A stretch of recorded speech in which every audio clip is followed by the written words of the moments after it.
Я, в общем, без этого весело жил, сражался, спускался в глубины морские. Но Леша Шевченко мне вскользь предложил проверить свой моджо в воздушной стихии. Да чё там прыжки, я же смелый мужик. К тому же 16 армейских в запасе. Но он предложил, а я не положил.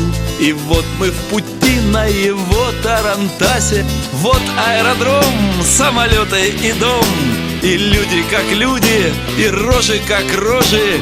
И даже дают на обед суп с котом и кофе эспрессо на кофе похожий. Я вновь новичок в незнакомой среде, а все что-то ходят и что-то, блин, знают. Девицы и юноши на умняке сознанием дела куда-то взлетают. Комбезы в нашивках, крутой антураж, какие-то шлемы с пищалками в ухе. И, собственно, здесь мой гламурный типаж сгодился не больше, чем стринги старухи. Клеймо «Перворазник» впечатано в лоб. Какой-то проказник обидно злословит. Ведут к злому доктору, мерял он штоп.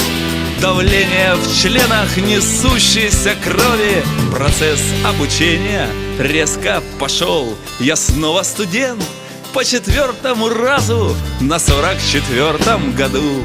Хорошо, но знание дела дается не сразу. По 140 раз повторяла азы моя дорогая наставница Лена. От цепки-закрутки летели часы, и в общем зачет, а я туп как колено.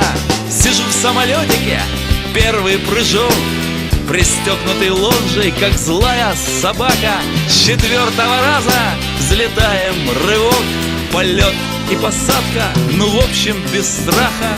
А за вожделенный диплом АФФ придется пахать, небо лень не прощает.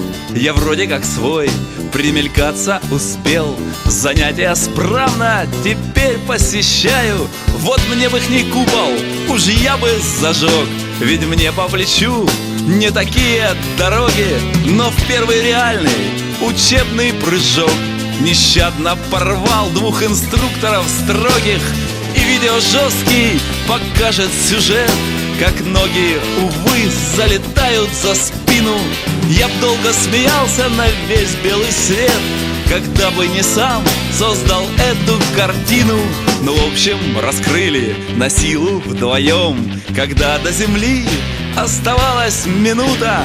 А я ж не вдуплял, что играю с огнем, согревшись под теплым крылом парашюта в борьбе с притяжением родимой земли. Я чуть их вращением не покалечил, но, к счастью, меня победили они, а скорость по 300 я им обеспечил. Нахмурятся мэтры высот голубых, запомнят меня безо всяких сомнений. Такие студенты шокируют их. И есть что сказать на занятиях Лене, как встретился я с вожделенной землей на скорости под 60 километров, как сальто крутил и пахал головой. Такие итоги посадки по ветру. В воздушном потоке я что-то нашел, и смысл прыжка был мне вами подарен. А в небе паря я орал: хорошо, за эти мгновения я вам благодарен, Водян.